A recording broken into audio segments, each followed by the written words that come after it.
तो हेलो मेरे प्यारे बच्चों, कैसे हैं आप सब। उम्मीद है सब बढ़िया होंगे, है ना। चलिए बच्चों, ये जो पेपर है आपका, ये ब्लू प्रिंट एनालिसिस पेपर है। और ये पेपर मैं उन बच्चों के लिए पढ़ा रहा हूँ। लास्ट क्लास में हमने आपको एक वीडियो बताया था, वीडियो लेक्चर आपको भेजा था, जिसके अंदर हमने आपको बताया था कि कौन कौन सा टॉपिक है और कौन कौन सा चैप्टर है केमिस्ट्री में। जिसको आप थोड़ा सा भी अच्छा से देख लेते हो तो आपको जो डर लग रहा है कि कैसे क्लास 12 से आप पास हो पाओगे, है ना। बहुत सारे बच्चे जो सिलेबस सही टाइम पे पढ़े नहीं, है ना, जब पढ़ने का टाइम था तो बकैती किए, घूमे फिरे, समझ रहे हो। हाँ, तो तुम्हारे लिए है ये क्लास। आराम से ध्यान से देखने की आवश्यकता है। देखो, अभी भी समय है, घबराओ मत। ठीक है, देख लो, जितना टॉपिक बता रहे ध्यान से देखो, उसको समझो, उसको पढ़ो, उसको रटो। समझ रहे हो। पीएमआर एक टॉपिक है, ये हम लोगों ने निकाला है एनालिसिस करके। क्या पीएमआर, व्हाट इज पीएमआर। देखो, पीएमआर में पीएमआर का रूल लगाओ तो तुम्हारा बेड़ा पार हो जाएगा। What is P. पी मतलब प्रैक्टिस करो, और व्हाट इज एम मतलब मेमोराइज करो, याद करो। ठीक है, और आर का मतलब क्या, रिवीजन करो। तो पीएमआर को फॉलो करोगे तो तुम्हारा 12th का बेड़ा पार हो जाएगा। जितना क्वेश्चन बता रहे हैं उसको देखो। तुम कितनों ही वीक स्टूडेंट हो, कितनों ही कमजोर हो, कोई फर्क नहीं पड़ता है। तुम्हें बस मेहनत करने की आवश्यकता, थोड़ा सा मेरे साथ जो जो टॉपिक मैं बता रहा हूँ। ठीक है, देखो, हर एक चैप्टर में कुछ ना कुछ वीक पॉइंट होता है। वीक पॉइंट नहीं बोल सकते, इजी टॉपिक होता है। ठीक है, जिसको तुम याद कर सकते हो। जैसे ये लेक्चर नंबर 1 में हम 2 चैप्टर को कवर कर रहे हैं। कौन कौन सा, इलेक्ट्रोकेमिस्ट्री और सॉल्यूशन को। ठीक है, देखो, बोलता है एनालाइज सीबीएसई पेपर 2025, 24, 23 को एनालाइज करके हमने ये पेपर बनाया हुआ है। High scoring topic for easy chapter, easy chapter से हाई स्कोरिंग टॉपिक को हमने यहाँ पे छाट के रखा है आपके लिए। और मोस्ट प्रोबेबल क्वेश्चन, जितना भी क्वेश्चन आते हैं मैक्सिमम इसी टॉपिक से आता है और इसी तरह का क्वेश्चन आता है। तो आपको जो क्वेश्चन बता रहे उसको ध्यान से समझो, पढ़ो। आप आराम से एग्जाम फोड़ दोगे, एग्जाम अच्छे नंबर से पास हो जाओगे। ठीक है, समझ रहे हो। हाँ, 2026 में पीएमआर को फॉलो करो। हमने बताया था लास्ट क्लास में कि कौन सा चैप्टर कितने मार्क्स है, इसे बता चुका हूं मैं। आज के क्लास में हम 2 चैप्टर को बताएंगे। हमने बताया था चार लेक्चर में इसको खत्म करेंगे, 4 लेक्चर में समझा देंगे। ठीक है, तो पहला लेक्चर जो है आज सॉल्यूशन और इलेक्ट्रोकेमिस्ट्री का बारी है। और इसी सॉल्यूशन और इलेक्ट्रोकेमिस्ट्री के इंपॉर्टेंट क्वेश्चन से हम शुरुआत करते हैं। देखो, अगर तुम इस चैप्टर को ध्यान से देखते हो तो ये 10 नंबर आराम से तुम्हारे बोर्ड एग्जाम में दिला देगी। ठीक है, हर बार यहाँ से 10 नंबर आ रहा है, इस बार भी आएगा। घबरा मत, बस शांति से समझो। ठीक है, देखो, यहाँ पे जो क्वेश्चन दिख रहे हैं ना, ये 6, 7, 8 क्वेश्चन जो दिखा रहा है एक ही पेज में, इस क्वेश्चन से बाहर कुछ नहीं आने वाला है। ठीक है, हाँ, एकदम तुम रट के जाओ। ये तुम्हारे लिए है, वीक स्टूडेंट के लिए ही है। जो बच्चा साल भर नहीं पढ़ा है, फकैती किया है ना, गर्लफ्रेंड से बात किए हो, इधर उधर घूमे हो, है ना, जा करके मजबूरी में, या फिर तुम्हारा फालतू में जो घूमे हो, उसी के लिए ये बना के रखे हैं। तो ये मौका है, अंतिम चांस है तुम्हारे लिए। देखो, यहाँ पे जो क्वेश्चन दिख रहा है ना, मैं हट रहा हूँ, तुम देख लो। 1, 2, 3, 4, 5, 6, 6 कितना, यहाँ पे 7 क्वेश्चन है इस पेज पे। और अगले क्वेश्चन पे देखो 2 क्वेश्चन, 9 क्वेश्चन। ये जो 9 क्वेश्चन है ना, इसी पैटर्न में ही सारे क्वेश्चन आएंगे, इससे बाहर आएगा ही नहीं। आएगा भी तो इसी में कोई वैल्यू चेंज होगा, कोई न्यूमेरिकल में कोई क्वेश्चन चेंज होगा, कोई टॉपिक चेंज होगा, बस 19-20 करके यही टॉपिक देगा। इसलिए इसको ध्यान से पढ़ लेना, थोड़ा सा भी मिस करोगे जाओगे। इस टॉपिक को 1 बार, 2 बार, 3 बार, सुबह उठो, शाम, सुबह उठने से रात सोने तक 4 बार इसका नोट्स बना के देखो। बात समझ रहे मेरी बात। हाँ, एकदम सीरियस हो जाओ। अभी भी अगर तुम बकैती कर रहे हो, फकैती मार रहे हो, तो तुम ही जाओगे। बाद में ठेला चलाओगे, रिक्शा पे घूमोगे, कुछ भी, मतलब बेकार ही तुम रहोगे। इसलिए अभी मौका है ध्यान से पढ़ने का, समझने का, अंतिम चांस है तुम्हारे लिए। चलो, ये जो क्वेश्चन दिखा रहे हैं, है ना, एकदम जो जो टॉपिक से क्वेश्चन हमेशा आता है, वही वही टॉपिक हमने चूज कर रखा है। तो ये टॉपिक तो तुमको पढ़ के जाना ही एग्जाम में है। ठीक है, देखो यहाँ पे ये लगभग 9-10 क्वेश्चन हमने रखा है और इसी टॉपिक से क्वेश्चन आएगा, इससे ज्यादा नहीं आएगा। देखो, पहला क्वेश्चन जो है 2025 में पूछा हुआ, ये क्वेश्चन कहां से है, पहले ये पॉइंट करो, ये क्वेश्चन है कहां से।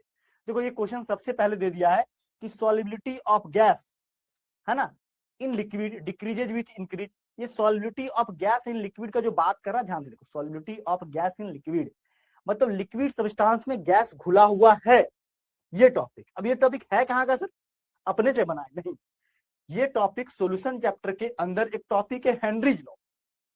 याद करो, थोड़ा बहुत पढ़ा होगा तो ये हेनरी लॉ का टॉपिक है, ठीक है। और अभी भी नहीं समझ में आ रहा तो हेनरी लॉ का नोट्स खोलो।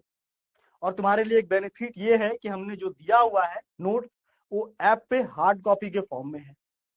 तो नोट्स नहीं बनाए हो तब भी मत घबराओ, जाओ उसको डाउनलोड करो और उसका फोटो कॉपी निकाल लो। लिख नहीं पाओगे तुम अब, समझ रहे हो? हाँ, फोटो कॉपी निकाल के रख लो, नहीं लिख के रखे हो तो तुम बढ़िया है, ठीक है।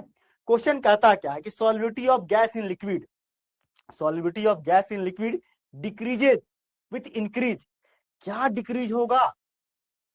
सॉल्युबिलिटी कब डिक्रीज होगा? जब टेम्परेचर बढ़ जाता है। सॉल्युबिलिटी कब डिक्रीज होगा सर? देखो कोल्ड ड्रिंक का बोतल को ध्यान से देखो क्या करता है।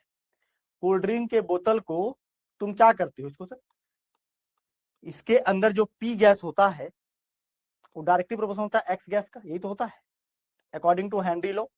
तो तुम क्या करते हो sir, P gas equal to होता है के एच इंटू एक्स गैस, यही तो करते हो, है ना।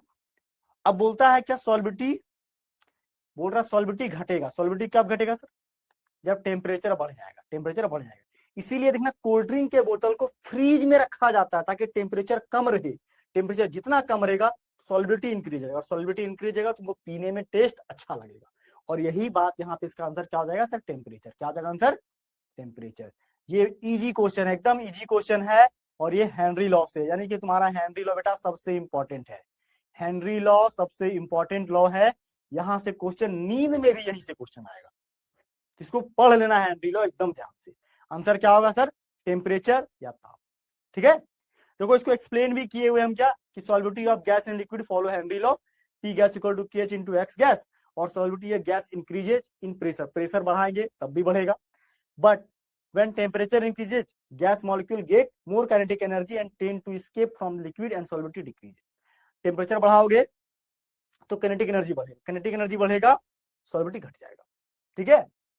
बात समझ रहे हो? हाँ, तो ये एकदम प्यारा सा क्वेश्चन है हेनरी लॉ से, यानी हेनरी लॉ तुम्हारा इस चैप्टर के लिए जान है। इसको पढ़ के जाना, मिस बिल्कुल मत करना, ठीक है। तो एक नंबर तुमको लेना है, ऑब्जेक्टिव क्वेश्चन ऐसे मार के ले लोगे आराम से।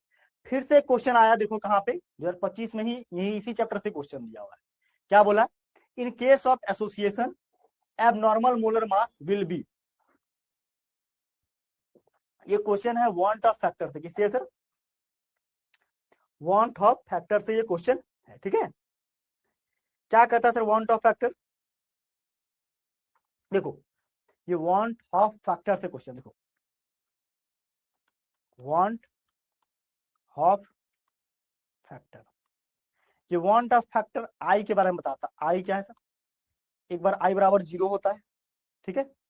एक बार आई ग्रेटर देन 1 होता है, एक बार आई लेस देन 1 होता है। ये तीन कंडीशन तो होता है, ठीक है। वांट ऑफ फैक्टर में आई बराबर 1 कब? जब नॉर्मल और एबनॉर्मल बराबर, नॉर्मल और एबनॉर्मल क्या होगा सर? दोनों बराबर होगा तब, ठीक है। आई बड़ा कब होता है सर? आई बड़ा कब होगा? जब नॉर्मल मोलर मास क्या है? ज्यादा हो जाए किससे? एबनॉर्मल से, ठीक है। और आई कब छोटा है सर? जब नॉर्मल की तुलना में एबनॉर्मल क्या हो जाए? ज्यादा हो जाए, है ना। अरे 100 ग्राम नॉर्मल, 100 को 100 से भागा दें कितना आएगा सर? 1 आएगा, ठीक है। अगर ये नॉर्मल ज्यादा है, ठीक है, मतलब मान लो क्या नॉर्मल क्या है सर? नॉर्मल ज्यादा है, यानी क्या? नीचे आया 100, वैल्यू क्या आएगा? प्लस 1, 1 से बड़ा वैल्यू आएगा, ठीक है। देख रहे हो? हाँ, अगर ऊपर 100 है नीचे 105 आ गया तो वैल्यू क्या आएगा सर? 0.95, यानी कि 1 से छोटा आ गया। 1 से 0.95 क्या है सर? 1 से छोटा है ना। तो वही यहाँ पे क्या कह रहा है? कह रहा है क्या कि इन केस ऑफ एसोसिएशन, अगर दो पार्टिकल एसोसिएट ए और बी क्या हो गया?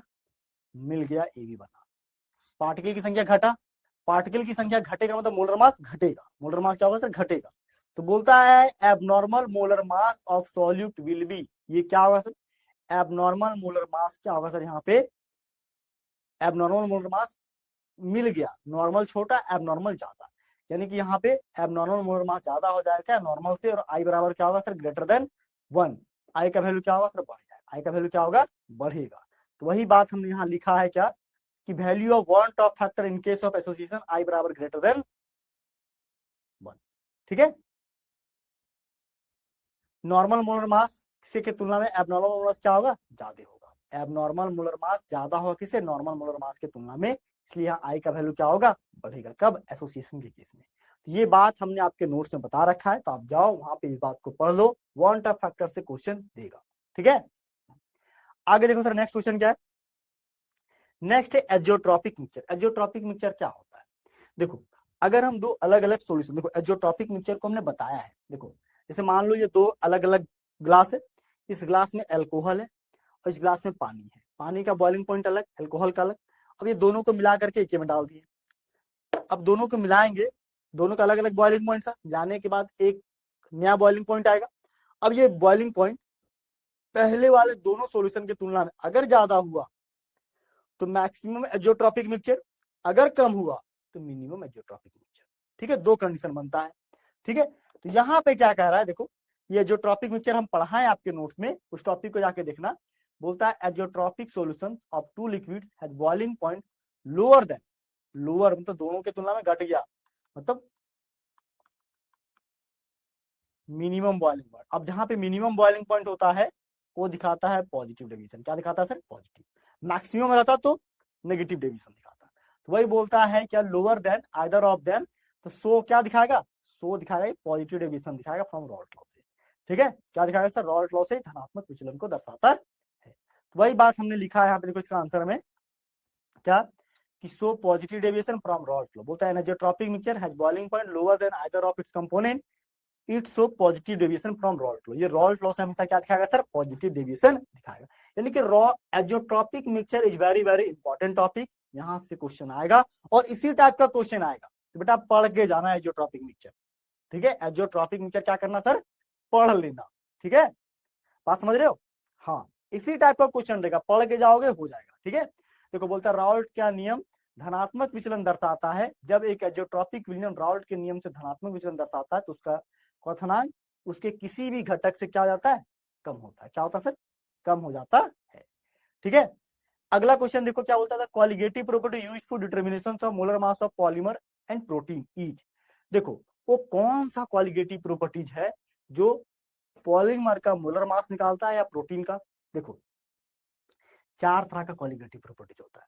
कौन कौन सा, relative lowering of vapour pressure, depression in freezing point, ठीक है,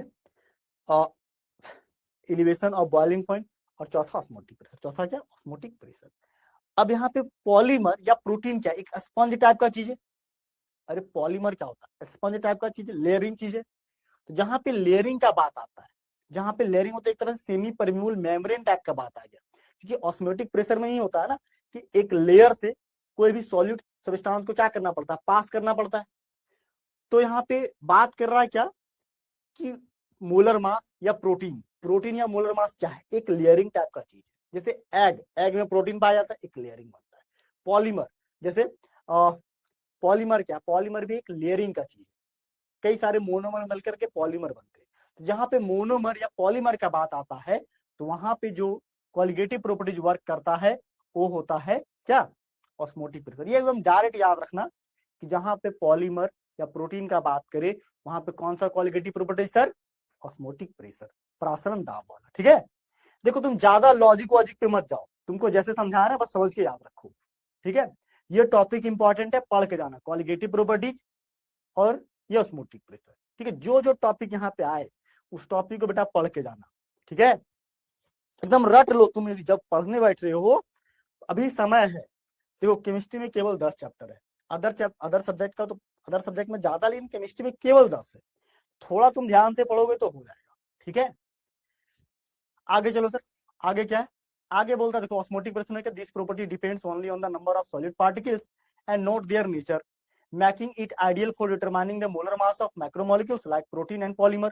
होता है यह गुण केवल विलय कणों की संख्या पर निर्भर करता है, ना कि उनकी प्रकृति पर, जिसमें प्रोटीन या बहुलक जैसे अणुओं की मोलर द्रव्यमान का निर्धारण करने के लिए ये आदर्श है। ठीक है, बात समझ गए, आगे चलो सर, आगे क्या है, बोलता है वैल्यू ऑफ हेनरी कांस्टेंट के एच। देखो फिर से आ गया है हेनरी, ये हेनरी पीछा छोड़ने वाला नहीं है, हेनरी बार बार आएगा। ठीक है, देखो पी गैस इक्वल टू क्या, KH इंटू एक्स गैस। क्या था, देखो बोलता है कि increases with decrease in temperature. देखो कि बोलता है यहाँ पे क्या, KH का जो वैल्यू है वो क्या होगा सर। ठीक है, तो KH का जो वैल्यू है वो डिफरेंट चीज पे डिपेंड करता है। ठीक है, देखो हम लोग क्या जानते हैं, कोल्ड ड्रिंक को हम लोग फ्रिज में रखते हैं, क्यों, क्योंकि उसका जो है क्या, सॉल्युटी मेंटेन रहे। सॉल्युटी मेंटेन कब रहेगा, जब टेम्परेचर कम रहेगा। यानी टेम्परेचर कम रहेगा तो KH का वैल्यू भी क्या होगा, कम रहेगा। ठीक है, बोलता है यहाँ पे क्या, KH का value increases with decrease in temperature, नहीं, अगर टेम्परेचर बढ़ेगा तो KH का वैल्यू बढ़ेगा, इंक्रीजेज विथ इंक्रीजिंग टेम्परेचर, अगर KH का वैल्यू बढ़ेगा टेम्परेचर बढ़ेगा। ठीक है, तो इसका आंसर क्या होगा सर, सी नंबर। क्या आंसर होगा, सी नंबर, तापमान में वृद्धि के साथ ये बढ़ता है। ठीक है, बात समझ रहे। तो वही यहाँ बोलता है क्या कि इंक्रीजेज विथ इंक्रीजिंग टेम्परेचर, बोलता है as temperature increases gas solubility decreases. ठीक है, leading to higher Henry's constant. ठीक है, जैसे जैसे तापमान बढ़ता है गैस की घुलनशीलता घटती है, जिससे हेनरी स्थिरांक उच्चतर हो जाता है। Clear my point. आगे देखो सर, आगे क्वेश्चन क्या है, बोलता है for an electrolyte undergoing association in solvent the value of water factor को, एसोसिएशन का बाद क्या होता था, A प्लस बी, क्या बन गया, AB बन गया। और जब भी AB बनता है I का वैल्यू क्या, ग्रेटर देन एक से हमेशा क्या होता है सर, ज्यादा होता, ऑलवेज ग्रेटर देन 1, एक से वैल्यू क्या होता है, हमेशा ज्यादा होता है। ठीक है, अरे अभी तो आया था ना, जो वैल्यू यहाँ आया था, I का वैल्यू क्या, ग्रेटर देन 1, एक से बड़ा होगा। ठीक है, बढ़ेगा, यहाँ पे भी क्या होगा, एक से वैल्यू बड़ा होगा। ठीक है, देखो सॉरी, बोलता है four electrolyte undergoing association, associate होगा तो पार्टिकल की संख्या घटेगी, बढ़ेगी, एक से छोटा होगा। आई का वैल्यू एक से क्या होगा सर, छोटा हो जाएगा, तो ऑलवेज लेस देन 1, क्या होगा answer sir, always less than 1, यानी कि डी आंसर होगा। क्या होगा, इसका वैल्यू हमेशा एक से क्या हो जाएगा सर, छोटा हो जाएगा, हमेशा एक से क्या होगा, यहाँ पे कम हो जाएगा, छोटा हो जाएगा। क्यों कि एक दो अलग अलग पार्टिकल मिलकर के एक पार्टिकल में कन्वर्ट हो गया, तो पार्टिकल की संख्या क्या होगा, घटा। ठीक है, लेस देन क्या होगा, 1। ठीक है, आगे चलो सर, आगे क्या है, तो बोलता है four electrolyte undergoing association want Hoff factor is always less than 1, हमेशा एक से क्या होगा सर, कम होगा, घट जाएगा। यानी कि वांट ऑफ फैक्टर बेटा काफी इंपॉर्टेंट टॉपिक है, इसको पढ़ के जाना, यहाँ से क्वेश्चन रहेगा, थोड़ा सा ध्यान दोगे तो बन जाएगा। यानी कि अभी तक 2 से 3 टॉपिक काफी इंपॉर्टेंट आया, कौन कौन, Henry law, want Hoff factor, ठीक है, जो ट्रॉपिक मिक्सचर, ये 3 टॉपिक से क्वेश्चन हमेशा रहेगा। Ideal gas solution, colligative properties, ये 4-5 टॉपिक है जहां से क्वेश्चन भर भर के पूछता है, हर बार पूछता है, तो ध्यान से पढ़ के जाओगे, दिक्कत नहीं होगा। ठीक है, आगे आता है हेनरी लॉ। अभी देखो बार बार हेनरी लॉ आया, फिर से पूछ दिया, 1 एप्लीकेशन 2023 में पूछा गया। ठीक है, हेनरी का नियम क्या कहता है, इसका एक अनुप्रयोग बताइए। देखो कहता क्या है कि Henry law state that partial pressure of gas in vapor phase is proportional to mole fraction of the gas in the solution। मतलब पार्शियल प्रेशर जो गैस है वो डायरेक्ट प्रोपोर्शनल है किसका, मोल फ्रैक्शन ऑफ गैस का। ठीक है, यानी कि पी गैस बराबर KH इंटू एक्स गैस। ठीक है, समझ रहे हैं, हाँ, तो यही यहाँ पे बोलता है क्या, यही हमारा फॉर्मूला है। तो वही बोलता है क्या, the carbonated drink is almost pure carbon dioxide at a pressure slightly higher than the atmospheric pressure. देखो क्या होता है कि हेनरी लॉ का यूज करते हैं कहाँ पे, कोल्ड ड्रिंक को पैक करने के लिए, उसमें हाई प्रेशर पे कार्बन डाइऑक्साइड डाल के पैक किया जाता ताकि उसके अंदर का सॉल्युबिलिटी क्या रहे, मेंटेन रहे। ठीक है, इसके कई सारे यूजेज हम नोट्स में बता रखे हैं, तो आप वहां से भी जाकर इसको पढ़ सकते हो। ठीक है, होता है हेनरी का नियम कहता है कि वाष्प अवस्था में किसी गैस का आंशिक दाब विलियन में गैस के मूल अंश के सीधे सीधे क्या होता है सर, समानुपाती होता है, डायरेक्टली प्रोपोर्शनल होता है। ठीक है, देखो हम कुल मिलाकर के यहाँ पे बस यही एफर्ट डाल रहे हैं कि तुमको कौन कौन से टॉपिक पढ़ के जाना है, कौन कौन से टॉपिक वाले आंसर को लिख के जाना है। ठीक है, ये मेरे द्वारा पढ़ाए जाने के बाद इस टॉपिक को लिखो और इसका आंसर तुम चाहो तो अपने लैंग्वेज में अपने नोट से लिखो या इसी को तुम याद करो।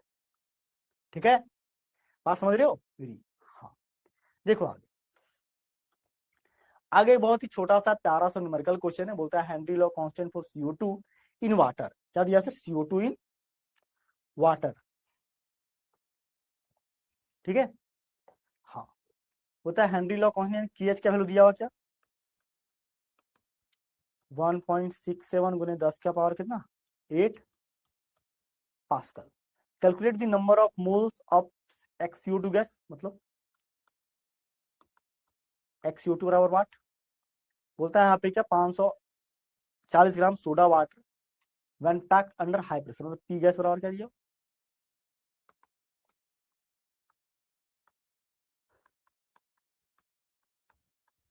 पास्कल दिया, ठीक है।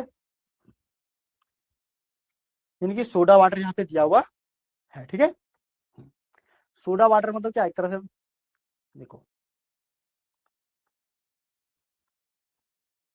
सोडा वाटर प्लस CO2 बराबर क्या? सोल्यूशन। तो एक तरह से ये तो वाटर ही है,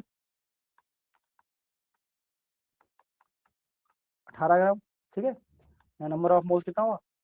540/18। और यहाँ पे क्या? Number of moles of CO2 निकालना है, ठीक है। समझ रहे? एक्स गैस इक्वल टू क्या होगा? इसका निकालना तो उसका ऊपर NCO2 बटे क्या? NCO2 बटे 540/18। NCO2 प्लस 30 क्या हुआ? NCO2 बटे क्या? 30। क्यों? NCO2 जो है और 30, अप्रोक्सीमेटली 30 बहुत ज्यादा है, 30 यहाँ ले लेंगे, तो एक्स गैस की जगह पे क्या हो जाएगा सर? ये हो जाएगा, ठीक है। और इसको कहाँ पुट कर देंगे? इसको यहाँ पुट कर देंगे। देखो, P गैस बराबर क्या? KH into X gas. अब P गैस का वैल्यू यहाँ पे दिया हुआ है, KH का वैल्यू दिया हुआ है NCO2 बटे क्या, ठीक है। ऐसे क्लियर है? तो यहाँ पे इस तरीके से इसको निकाल लेंगे, यहाँ पे सारा वैल्यू पुट करना, यहाँ से न्यूमेरिकल क्वेश्चन इजी वे से तुम्हारा बन जाएगा। यानी कि देखो कुछ ऐसे, क्या P equal to formula, P बराबर ये दिया हुआ, KH बराबर ये दिया हुआ, ठीक है।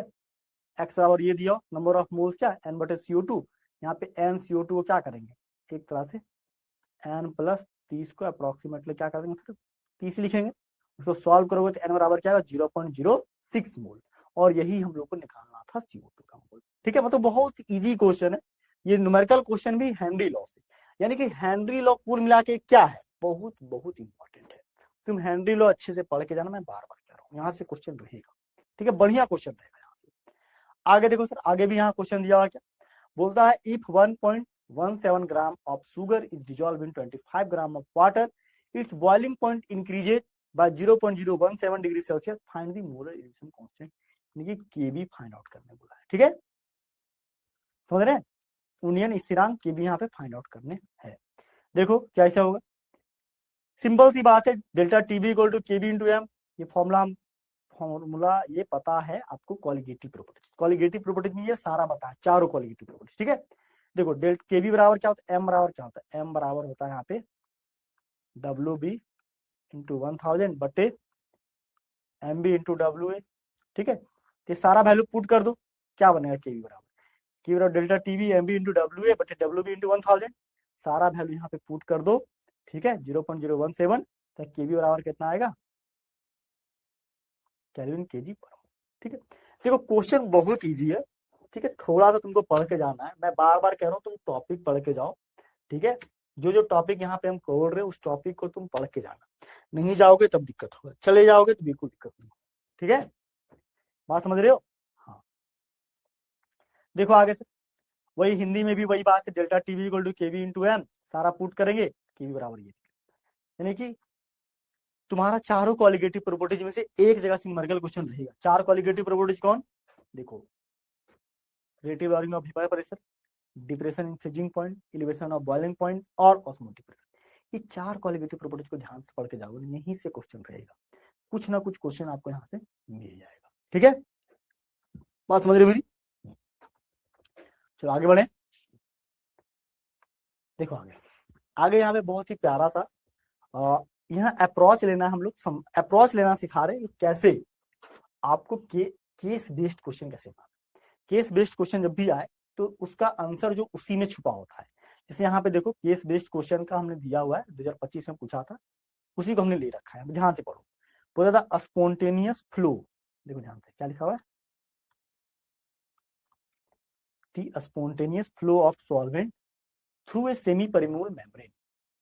मतलब spontaneous flow of solvent through a semi permeable membrane from a pure solvent to a solution। Pure solvent से सॉल्यूशन की तरफ, from a dilute solution to concentrated solution, dilute solution से कंसंट्रेटेड सॉल्यूशन की तरफ, उसको ऑस्मोसिस कहेंगे। मैंने यहाँ ऑस्मोसिस का डेफिनेशन दिया हुआ है, ठीक है।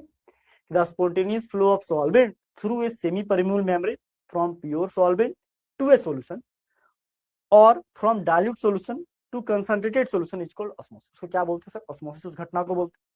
यहाँ दो तरह का ऑस्मोसिस का जिक्र किया, the phenomena of osmosis can be demonstrated by taking two egg of the same size. दो एग लेना, दोनों का साइज सेम होना चाहिए। इन एन एग, एक एग को membrane below the shell and around the shell material is semi permeable. देखो egg के अंदर एक पतला सा लेयर होता है, उसको सेमी परमेबल मेम्ब्रेन, ठीक है। अब ऊपर का खोल जो होता है कैल्शियम कार्बोनेट का होता है, उसको हटा देंगे। तो the outer hard shell can be remove putting the egg in dilute कर देंगे। जब इसको डाइल्यूट HCl में डाल देंगे तो ऊपर का लेयर क्या होगा, धीरे धीरे हट जाएगा, रिएक्ट करके हट जाएगा, बचेगा सिर्फ सेमी परमेबल मेम्ब्रेन वाला एग। अब बोलता उस एग को क्या करो, after removing the hard shell one egg is placed in distilled water. एक को पानी में, नॉर्मल पानी में डालना है। नॉर्मल पानी में डालोगे, डिस्टिल्ड वाटर में डालोगे, स्वेल अप, वो फूल जाएगा, पानी को अपने अंदर अवशोषित कर लेगा। वाइल जबकि egg placed in salt solution shrink, जबकि दूसरा को करना है क्या, दूसरे को नमक वाले पानी के घोल में डालोगे, नमक वाले पानी घोल में क्या होगा, सूख जाएगा, सिकुड़ जाएगा, यानी कि अपना सारा पानी बाहर कर दिया, ठीक है, समझ रहे हो।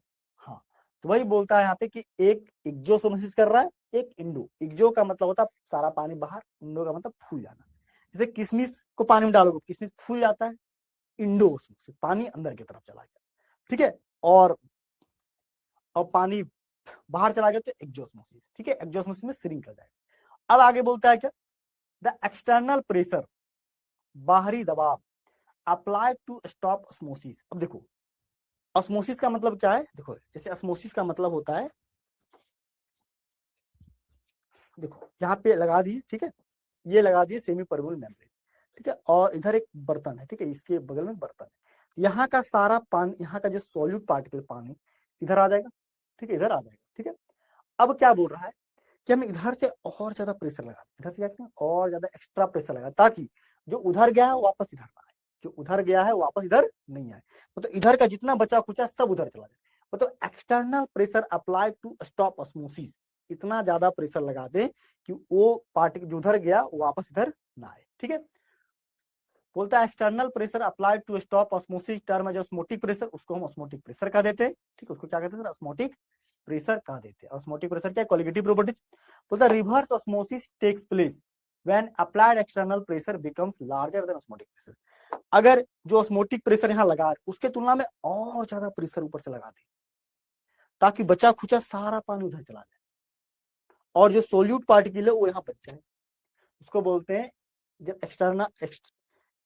एक्स्ट्रा प्रेशर जो लगाएंगे ऑस्मोटिक प्रेशर की तुलना में और ज्यादा हाई होगा, तो उस प्रेशर को कहते हैं क्या, रिवर्स ऑस्मोसिस। क्या बोलते हैं सर, उस समय जो ऑस्मोसिस उसको रिवर्स ऑस्मोसिस। तो ये रिवर्स ऑस्मोसिस यहाँ पे एग्जाम में पूछा हुआ, मतलब अगर आपसे रिवर्स ऑस्मोसिस पूछे तो आपको डेफिनेशन याद है तो ठीक, नहीं याद है तो यहाँ लिखा हुआ है उससे लिख दीजिए। ऑस्मोसिस पूछे तो यहाँ से लिख दीजिए। मतलब कुल मिला करके आपको केस बेस्ड क्वेश्चन का आंसर आपके केस बेस्ड में दिया रहता है, ठीक है। हिंदी में भी वही बात, शुद्ध विलायक से विलयन को तनी विलयन में डालने पर स्वतः स्फुरता प्रवाह आर्द्रक पारगम्य में झिल्ली के माध्यम से होता है, जिसे परासरण कहते हैं। और परासरण की घटना एक ही आकार के दो अंडों को लेकर के प्रदर्शित किया गया है। तो इस पूरे कहानी को ध्यान से पढ़ना, ठीक है। देखो हिंदी इंग्लिश जो भी लैंग्वेज का बच्चा है, मैं अप्रोच सिखा रहा हूँ कि कैसे एग्जाम में क्वेश्चन को करना है। जैसे यहाँ पे पूछ दिया पहला क्वेश्चन क्या, कि डिफाइन रिवर्स ऑस्मोसिस क्या है, name one SPM which can be used in process of reverse osmosis, पहला। दूसरा, what do you expect to happen when red blood corpuscles, मतलब कोई भी सेल को अगर नमक के पानी में रखोगे तो क्या होगा, सिकुड़ जाएगा सर, श्रिंक कर जाएगा, जैसे एग किया था।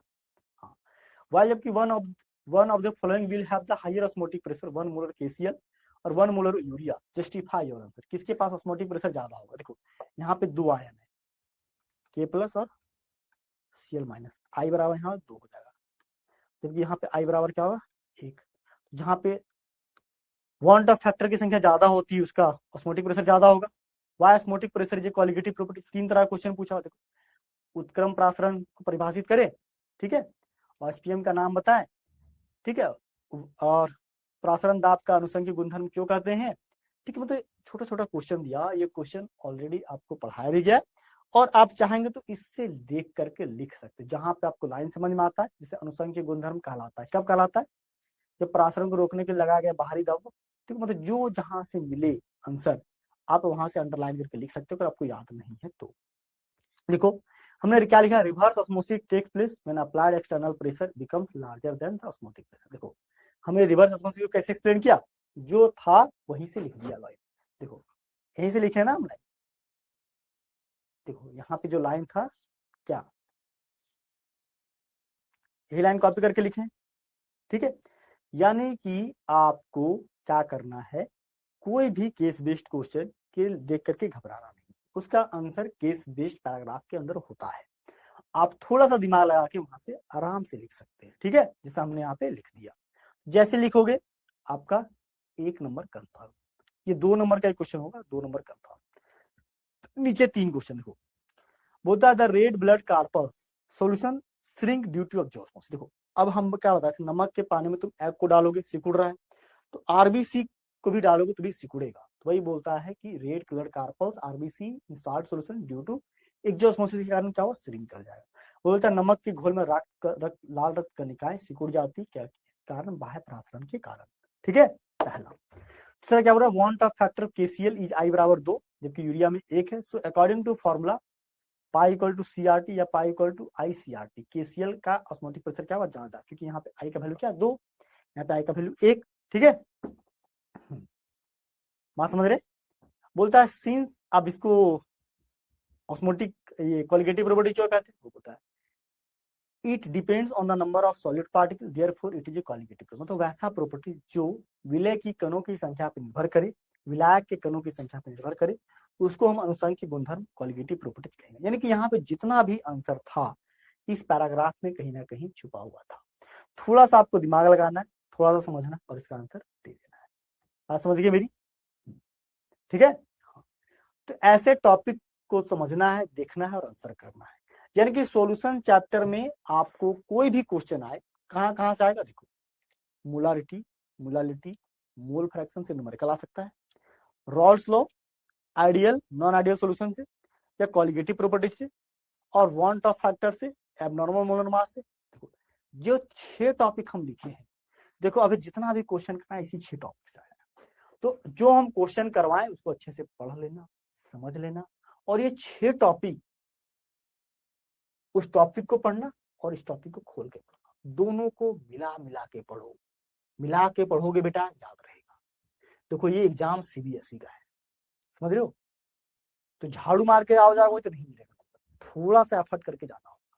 मैं तुमको वीक इजी टॉपिक बता दे रहा हूँ, इस टॉपिक में थोड़ा सा पढ़ोगे तो जैसे सॉल्यूशन 10 नंबर का है तो तुम आराम से 7-8 नंबर उठा लो, ठीक है। बात समझ रहे हो, मतलब देखो हम नंबर कलेक्ट कर रहे हैं कैसे करके अच्छा नंबर से पास हो जाना है, ठीक है। अगर तुम डर रहे हो 30-35 नंबर भी आ गया तो 25-30 नंबर तुम्हारा आ जाएगा, किसमें, प्रैक्टिकल में आ जाएगा। 60 नंबर हो गया, 60-65 नंबर तुम फर्स्ट डिवीजन कर जाओगे, ठीक है। हाँ चलो ये सॉल्यूशन का रहा। अब आगे आता है इलेक्ट्रोकेमिस्ट्री को। इलेक्ट्रोकेमिस्ट्री का वेटेज सबसे ज्यादा 14 नंबर। तो अगर तुम सॉल्यूशन इलेक्ट्रोकेमिस्ट्री को ही 2 ही चैप्टर का ढंग से करके चले जाते हो ना पूरा बढ़िया से, एक भी क्वेश्चन मत छोड़ो, एक भी कंसेप्ट मत छोड़ो, तुम अच्छा हुआ नंबर से पास हो जाओ, ठीक है। चलो सर इलेक्ट्रोकेमिस्ट्री में क्या क्या क्वेश्चन छाटे हो, देखो इलेक्ट्रोकेमिस्ट्री में भी हमने इंपॉर्टेंट पॉइंट छाट के रखा है। इस पे देखो कितना क्वेश्चन, 1 2 3 4 5 6 7 और एक 8, ये 8-9 प्रकार का क्वेश्चन हमने यहाँ छाट रखा है। और यही 8-9 प्रकार के क्वेश्चन से ही इलेक्ट्रोकेमिस्ट्री में क्वेश्चन पूछा, जैसे सॉल्यूशन ने बताया वैसे यहाँ बता रहे। तो थोड़ा थोड़ा ध्यान रखोगे तो हो जाएगा, ठीक है। समझ रहे हो, हाँ ठीक है, एक मिनट रुकना।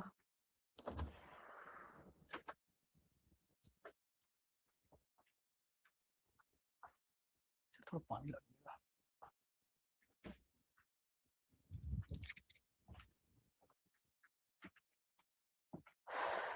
ठीक है, गला सूख रहा है, मैं पानी मंगा रहा हूँ थोड़ा सा। देखो बेटा, अभी ये पता है दिन सुबह से टोटल 8 क्लास हो रहा है और सिर्फ तुम ही लोग का क्लास चल रहा है यहाँ पे रिकॉर्डिंग। वीक बच्चों को लेकर के जितने तरह के बच्चा है, क्लास नोट्स, हैंड आउट, तरह तरह का क्लास चल रहा है, पूरा सबका गला फट रहा है। तब पढ़ो, जितनी मेहनत हम कर रहे हैं उसका तुम 20% भी मेहनत कर लोगे, तुम अच्छे नंबर से पास हो जाओगे। यहाँ पे हम सभी आप ही लोग के लिए मेहनत कर रहे हैं ताकि आपका अच्छा नंबर आ जाए। गला सूख रहा है तो थोड़ा सा सोचो और पढ़ो, ठीक है। पढ़ लोगे बेटा, तुम्हारा नंबर आएगा, तुम पास हो जाओगे, हमें बस खुशी मिलेगा, समझ रहे हो। हाँ,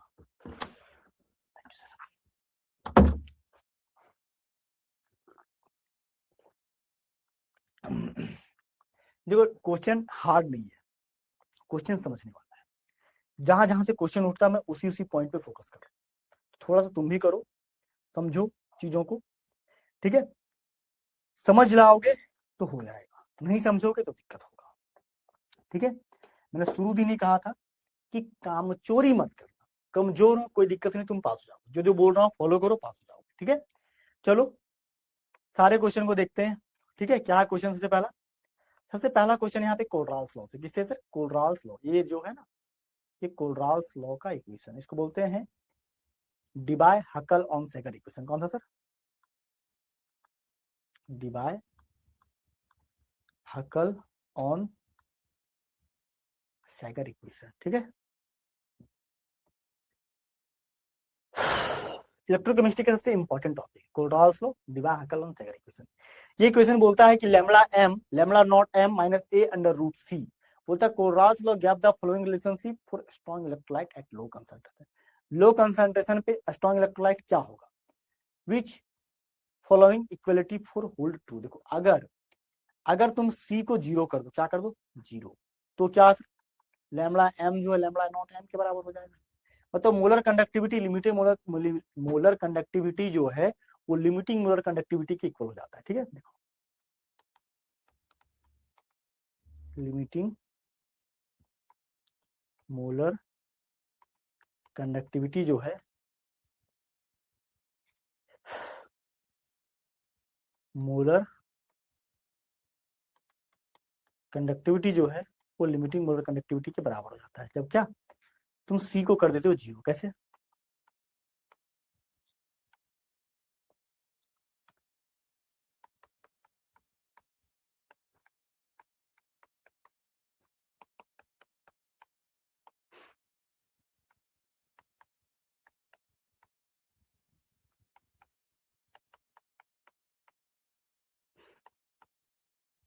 क्लियर है? कोई दिक्कत तो नहीं? आगे चले। इसका ऑप्शन कौन सा होगा सर? इसका ऑप्शन होगा यहाँ पे सीधा बी नंबर। क्या होगा सर? बी नंबर, ठीक है। Option number B. Clear my point? हाँ, कि क्वेश्चन 2025 में पूछा गया कोलराल्स लॉ, यानी कि इंपॉर्टेंट टॉपिक है, इसको मार लो, ठीक। तो बोलता है when concentrations approaches zero the molar conductivity of solution becomes equal to क्या? लिमिटिंग मोलर कंडक्टिविटी, ठीक है। तो वही यहाँ पे टॉपिक है, इसको ध्यान से लिख लेना। देखो ध्यान से लिखोगे हो जाएगा, नहीं लिखोगे तो दिक्कत होगा, ठीक है। मैं बार बार कह रहा हूँ टॉपिक को ध्यान रखो, ठीक है, सब हो जाएगा। आगे देखो, बोलता है डेल्टा आरजी और E not cell for spontaneous reaction equal to क्या? देखो डेल्टा आरजी जो होता है minus N F E not cell. देखो डेल्टा जी का बेटा 3 वैल्यू होता है, ध्यान रखना। डेल्टा जी का वैल्यू नेगेटिव, ये क्लास 11 में ही पढ़े हुए, इसको बोलते हैं स्पॉन्टेनियस। डेल्टा जी का वैल्यू पॉजिटिव मतलब नॉन स्पॉन्टेनियस, और डेल्टा जी का वैल्यू जीरो मतलब इक्विलिब्रियम। तो यहाँ पूछा क्या? स्पॉन्टेनियस के लिए क्या होगा? सबसे पहला नेगेटिव होगा। तो नेगेटिव कौन कौन सा ऑप्शन है? डेल्टा जी बराबर ये नेगेटिव, मतलब ये दो ऑप्शन तो ऐसे बाहर हो गया। अब दूसरा आया ई सेल। ई सेल क्या होता है, हमेशा पॉजिटिव होता है। ई सेल क्या होता है सर, पॉजिटिव। अगर ये नेगेटिव हो जाता तो ये नेगेटिव फिर पॉजिटिव हो जाता, तो ई सेल हमेशा क्या होगा, पॉजिटिव। तो positive negative, positive negative, positive negative, positive negative, positive कहाँ पे है, सी नंबर। इसका आंसर क्या होगा, आपको ध्यान से थोड़ा सा याद रखना है कि ऋणात्मक और धनात्मक, डेल्टा जी का वैल्यू ऋणात्मक और ई का वैल्यू धनात्मक, दो ही बात, ठीक है, बात समझ रहे हो। देखो वही हमने लिखा है कि डेल्टा जी का value minus N F E not cell for spontaneous reaction, delta R G nought बराबर क्या, नेगेटिव गिव्स फ्री एनर्जी होता है। E cell positive for cell potential, ठीक है, नेगेटिव पॉजिटिव, ठीक है। हम जानते हैं कि डेल्टा जी का वैल्यू नेगेटिव यानी ऋणात्मक गिव्स मुक्त ऊर्जा, डेल्टा ई सेल बराबर क्या, धनात्मक सेल पोटेंशियल, ठीक है, ये ऋणात्मक होता है, धनात्मक। बोलो कोई दिक्कत तो नहीं, कोई प्रॉब्लम तो नहीं है ना।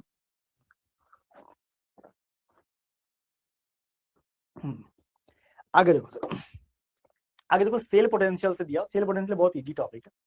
सेल पोटेंशियल को लिखते हैं G star. G star equal to क्या होगा sir, l by a. L का होता है सेंटीमीटर और एरिया का होता है सेंटीमीटर का स्क्वायर। ऊपर जाएगा तो क्या होगा सर, पर सेंटीमीटर। तो इसका आंसर क्या होगा, पर सेंटीमीटर, कौन सा, ऑप्शन नंबर डी। तो ऐसे क्वेश्चन दे देता है कई बार बहुत इजी तरीके से, इसका आंसर होगा क्या, पर सेंटीमीटर। देखो जो जो इजी टॉपिक है मैं उसको कवर कर रहा हूँ, आप उसको थोड़ा सा भी पढ़ के जाओगे यहाँ से मार्क्स उठा लोगे, नहीं पढ़ के जाओगे मैं क्या भगवान भी तुमको पास नहीं करा पाएगा। मैं बस टॉपिक बता रहा हूँ कौन कौन सा टॉपिक है जहां से नंबर तुमको मिलेगा, उसको पढ़ के जाओ, ठीक है, उसको याद करो, पढ़ो, जो करना है करो, बेटा इस टॉपिक को मत छोड़ना। लैंग्वेज बेस्ड टॉपिक जितना इजी टॉपिक हो सकता है मैं उतना तुम्हारे लिए निकाल के रखा हूँ, ठीक है। आगे चलो सर, आगे क्या है, आगे define fuel cell with an example, what advantage do the fuel cell have over primary and secondary battery. Primary secondary battery के ऊपर फ्यूल सेल क्या होता है, इसका फायदा क्या है। देखो ईंधन सेल को समझाइए उदाहरण सहित परिभाषित। देखो ईंधन सेल क्या होता है, ईंधन सेल एक तरह का गैल्वेनिक सेल होता है, ठीक है। अब गैल्वेनिक सेल क्या होता है, जो क्या रासायनिक ऊर्जा को विद्युत ऊर्जा में कन्वर्ट कर दे, यानी कि हाइड्रोजन ऑक्सीजन को मिलाओ और ये बिजली उत्पन्न कर दे, उसी को क्या बोलते हैं सर, फ्यूल सेल। फ्यूल मिलाओ, फ्यूल जलाओ, क्या बिजली उत्पन्न कर देगा, उसी को फ्यूल सेल। देखो बोलता है क्या, ये रिपीट हो गया पेज ना, चलो इरेज करते हैं, हटा देते हैं, ठीक है। देखो क्या बोलता है फ्यूल सेल, बोलता है galvanic cell use to convert energy of combustion of fuel directly into electrical energy. मतलब एक तरह का फ्यूल सेल एक तरह का गैल्वेनिक सेल है जिसका यूज किया जाता है क्या, एनर्जी ऑफ कंबशन को डायरेक्टली फ्यूल से इलेक्ट्रिकल एनर्जी में कन्वर्ट करने के लिए, जैसे हाइड्रोजन ऑक्सीजन फ्यूल से, ठीक है। और इसका एडवांटेज क्या है, ये इसका एफिशिएंसी बहुत ज्यादा हाई होता है और ये पॉल्यूशन फ्री होता है, ये कॉम्पैक्ट होता है, इसको इजिली क्या, ये कंटिन्यू बिजली दे सकता है, इसको रिचार्ज बार बार रिचार्ज करने का जरूरत नहीं पड़ता, किसको, फ्यूल सेल को, ठीक है। अपोलो मिशन में भी फ्यूल सेल का यूज किया गया था, अपोलो 11 मिशन, ठीक है। तो हिंदी में वही बोलता है गैल्वेनिक सेल का उपयोग ईंधन के दहन की ऊर्जा के रूप में सीधे प्रयुक्त करते हैं, ठीक है। हाइड्रोजन ऑक्सीजन एक फ्यूल सेल का उदाहरण है, उच्च दक्षता और प्रदूषण मुक्त होता है, ठीक है, बात समझ रही है मेरी। हाँ आगे देखो सर, अब बोलता है फ्यूल सेल। देखो फ्यूल सेल में तो काफी इंपॉर्टेंट टॉपिक है, 2-3 बार फ्यूल सेल से क्वेश्चन आ चुका है। फ्यूल सेल एक ऐसा टॉपिक है जो लैंग्वेज बेस्ड है, आप थोड़ा सा पढ़ के जाओगे तो कर लोगे, ठीक है।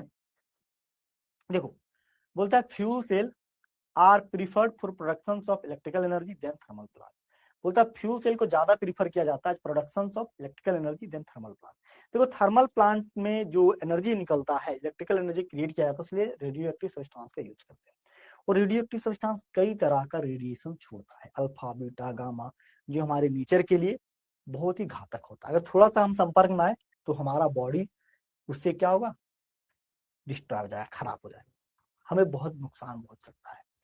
बोलता है iron does not rust, iron लोहे में जंग नहीं लगता है, if zinc coating is broken. ऊपर में देखो इसके ऊपर जिंक का कोटिंग चढ़ा जाए, अगर जिंक का कोटिंग हल्का सा हट जाए तब भी आयरन में जंग नहीं लगता। क्यों, क्योंकि जिंक जो लेयर है वो अगर टूटा भी तो ऑक्सीजन से रिएक्ट करके पहले जिंक ऑक्साइड बनाएगा, जिंक जब क्षरित होगा तब आयरन पे पहुंचेगा, ठीक है। तो लेयरिंग थोड़ा सा हटने से ऐसा नहीं है कि आयरन खराब हो जाए, पहले जिंक ही खराब होगा, ठीक है।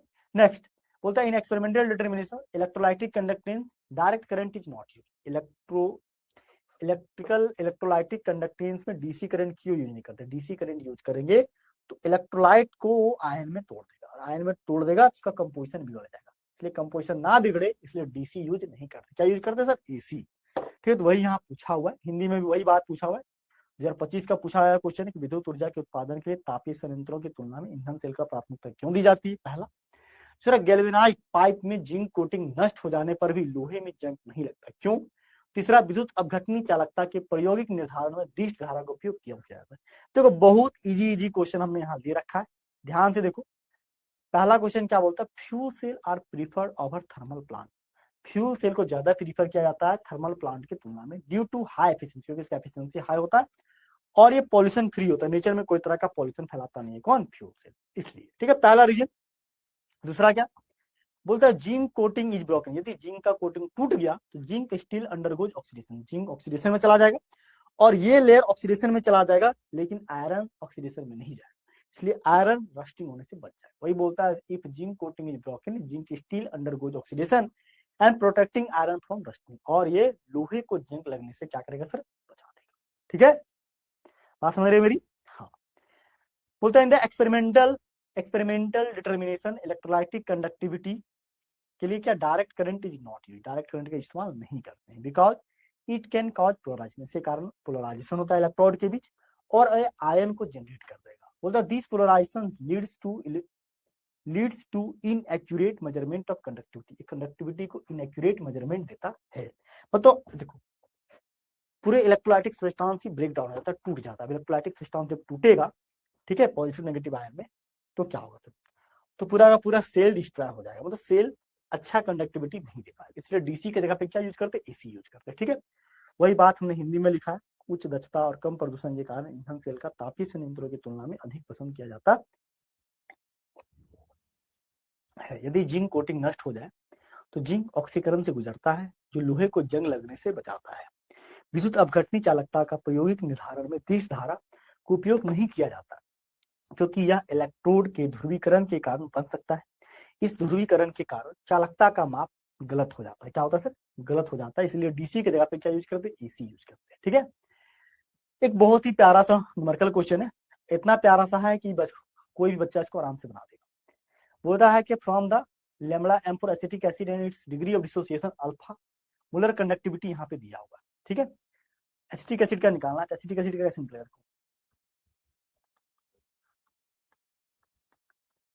देखो जिसका निकालना होता है यहाँ पे 3 दिया हुआ। ठीक है, देखो C3 COONA प्लस क्या, पहले जोड़ देते हैं, ठीक है, घटा देते हैं क्या, NaCl का। इससे कितना दिया सर? 91। कितना दिया सर? 426। NaCl कितना दिया सर? 126। ठीक है, कितना होता है यहाँ पे? 300 हुआ, कितना? 391 साइमन सेंटीमीटर स्क्वायर पर मोल। ठीक है, ये आया। अब अल्फा बराबर क्या होता है? अल्फा बराबर होता है मोलर कंडक्टिविटी बटे लिमिटिंग मोलर कंडक्टिविटी। ऊपर में क्या है सर? मोलर कंडक्टिविटी 48.1 पर ओम पर सेंटीमीटर स्क्वायर पर मोल। इसको पुट कर दो 48 बटे 391, इसको भागा दोगे तो कितना आएगा? इसका चौथाई हिस्सा आएगा। देखो यहाँ पे उन्हें भागा देकर रखा क्या? 0.12। कितना आएगा वैल्यू सर? 0.12 के बराबर। ठीक है, तो ये छोटे छोटे न्यूमेरिकल क्वेश्चन है। अब थोड़ा सा ये न्यूमेरिकल क्वेश्चन भी कोलराल्स लॉ से ही है। ठीक है, यानी कि Kohlrausch's law, Faraday first law, Faraday second law, ये सब पढ़ के जाओगे। कुछ लैंग्वेज बेस्ड टॉपिक है तो यहाँ से क्वेश्चन फंसेगा और आप आसानी से एग्जाम लिख के आ जाओगे। तो मैं जैसे जैसे बोल रहा हूँ थोड़ा सा ध्यान रखो, टॉपिक ध्यान रखो, जो मैं पढ़ा रहा हूँ उसको पढ़ने के बाद टॉपिक पढ़ना, बिना टॉपिक पढ़े मत जाना। ठीक है, बात समझ लो, इसी टॉपिक को पढ़ना, इससे ज्यादा टॉपिक तुम नहीं पढ़ना, क्योंकि इससे ज्यादा पढ़ोगे पढ़ता तो तुम इस वीडियो लेक्चर को देखने ही नहीं आता। तुम्हारे लिए फिर हैंड आउट सही है, हैंड आउट जो भेजे वही सही है। हैंड आउट से डर लग रहा है तब मैं ये दे रहा हूँ, समझ रहे हो? मतलब देखो तुम्हारे लिए 3-4 लेयर का सेफ्टी चल रहा है। पहला लेयर हमने पूरा सिलेबस पढ़ा है, दूसरा लेयर हमने हैंड आउट दिया, हैंड आउट से भी नहीं होगा तो ये जा रहा है, समझ रहे हो? 3 लेयर पे तुम तीसरे लेयर का है, यानी कि तुम्हारे लिए बहुत कड़ा मेहनत यहाँ से किया जा रहा है। तो ये क्वेश्चन तो अभी समझा दिए, ठीक है, इसको लिख लीजिएगा। आगे देखो, आगे बोल रहा है what is Kohlrausch's law statement. Kohlrausch's law for independent migration, right an expression for limiting molar conductivity for acetic acid to Kohlrausch's law. ठीक है, बोलता है आयन के स्वतंत्र प्रवाह के लिए कोलराल्स का नियम बताइए और एसिटिक अम्ल की सीमांत मोलर चालकता कोलराल्स के नियम का परिकलित कीजिए। देखो बोलता है लिमिटिंग, देखो यहाँ इसका स्टेटमेंट बहुत इंपॉर्टेंट एकदम भी है, इसको रट लेना है बेटा, याद कर लेना, जो भी करना कर लेना, याद कर लेना। The limiting molar conductivity of an electrolyte can be represented as the sum of individual contribution of the anion and cation of the electrolyte. मतलब lambda naught m equal to acetic acid plus lambda naught acetate ion plus H plus ion, मतलब ये दोनों को जोड़ देंगे तो क्या acetic acid का लिमिटिंग मोलर कंडक्टिविटी बन जाता है। यही कहता है कोलराल्स लॉ। ठीक है, तो इसको पढ़ के जाना, हिंदी में इंग्लिश में दोनों लैंग्वेज में, काफी इंपॉर्टेंट है, बार बार बोल रहा हूँ। ठीक है, अब हमारे पास एक और क्वेश्चन है जो केस बेस्ड क्वेश्चन। देखो केस बेस्ड क्वेश्चन बिल्कुल मत छोड़ो। केस बेस्ड क्वेश्चन में जो भी आता है, जो भी समझ में आता है, देख ही क्यों नहीं आता लेकिन लिख देना, क्योंकि यहाँ पे तुम थोड़ा सा भी लिखोगे नंबर मिल जाएगा, नंबर मिल जाएगा तो तुम्हें नंबर ही लाना है, समझ लो, तुम्हें पास ही होना है अच्छा नंबर से, फर्स्ट डिवीजन करना है तो लिखना तो पड़ेगा। ठीक है, क्या कहता देखो अब देखो केस बेस्ड क्वेश्चन को एकदम ध्यान से पढ़ना। तुम्हारे पास 3 घंटा टाइम है, काफी टाइम की कमी नहीं है, ध्यान से पढ़ना। 2 केस बेस्ड रहेगा, कोई भी चैप्टर से फंस सकता है। ठीक है, बोलता है क्या battery and fuel cell are very useful from galvanic cell. Battery और फ्यूल सेल जो बहुत ही यूजफुल है कहाँ, गैल्वेनिक सेल। ठीक है, बोलता है एनी बैटरी और cell that can be use as a source of electrical energy. बोलता है कोई भी बैटरी या सेल इसका यूज करते हैं इलेक्ट्रिकल एनर्जी के सोर्स के रूप, बेसिकली गैल्वेनिक सेल। वो क्या होता है, एक तरह का गैल्वेनिक सेल होता है। हाउएवर फिर भी a battery to be practical use it should be reasonably light, हल्का होता है, कॉम्पैक्ट होता है, and its voltage should not vary appreciably. बोलता है इसका वोल्टेज शुड नॉट वेरी, ये वेरी नहीं करता appreciably during its use. There are mainly 2 types of battery. यहाँ 2 प्रकार का बैटरी होता है, primary battery, secondary battery. In primary batteries the reactions occurs only once, एक ही बार आता है, and after use over a period of time. बोलता है आफ्टर यूज, बहुत लंबे समय तक यूज करने के बाद the battery becomes dead, battery क्या होता है सर, डेड हो जाता है, and can not be reused again, इसको दोबारा हम यूज नहीं कर सकते। ठीक है, रीयूज अगेन। वेयर एज जबकि सेकेंडरी बैटरी आर रिचार्जेबल, बिल्कुल सेकेंडरी बैटरी को तुम जितना बार चार्ज करो यूज करो, जैसे कार का बैटरी, फोन का बैटरी, तुम जितना बार चार्ज करो तो यूज कर सकते हो, लेकिन टॉर्च का बैटरी एक बार यूज किए खराब हुआ फेंक दो। ठीक है, वही बोलता है प्रोडक्शन ऑफ इलेक्ट्रिसिटी, देखो ये बोलता है production of electricity by thermal plant is not very efficient, ये एफिशिएंट नहीं होता method, and is major source of pollution, ये सोल्यूशन का मेजर सोर्स। देखो अभी पहला वाला जो क्वेश्चन आया था ना थर्मल पावर प्लांट के, उसका आंसर देखो यहाँ पे छुपा हुआ है। मतलब बहुत सारा ऐसा क्वेश्चन तुमको दिखेगा क्वेश्चन में ही कि उसका आंसर क्वेश्चन के अंदर भी होता है। जैसे ऊपर पहले जो पूछा था थर्मल पावर प्लांट और फ्यूल एनर्जी में क्या डिफरेंस है, उसका आंसर यहाँ पे मिल जाएगा तुमको। तो थोड़ा सा ध्यान से पढ़ोगे तो आंसर रहता है क्वेश्चन के अंदर भी बहुत सारा। बोलता है production of electricity by thermal plant is not very efficient method and is major source of pollution. To solve this problem galvanic cells are design in such a way that, इस प्रकार से कि energy of combustion of fuel is directly converted into electrical energy and these are known as fuel cell, इसको fuel cell कहते हैं। One such fuel cell was used in Apollo space programme, इसी तरह का फ्यूल सेल यूज करने का Apollo space programme. ठीक है, चलो पहला बोलता how do primary batteries differ from secondary battery, कैसे प्राइमरी बैटरी डिफर होता है सेकेंडरी बैटरी से। पहला क्वेश्चन देखो प्राइमरी बैटरी एक रीयूज नहीं हो सकता है, रिचार्ज नहीं हो सकता है, इसमें एक बार केमिकल रिएक्शन कंप्लीट हुआ दोबारा नहीं होगा।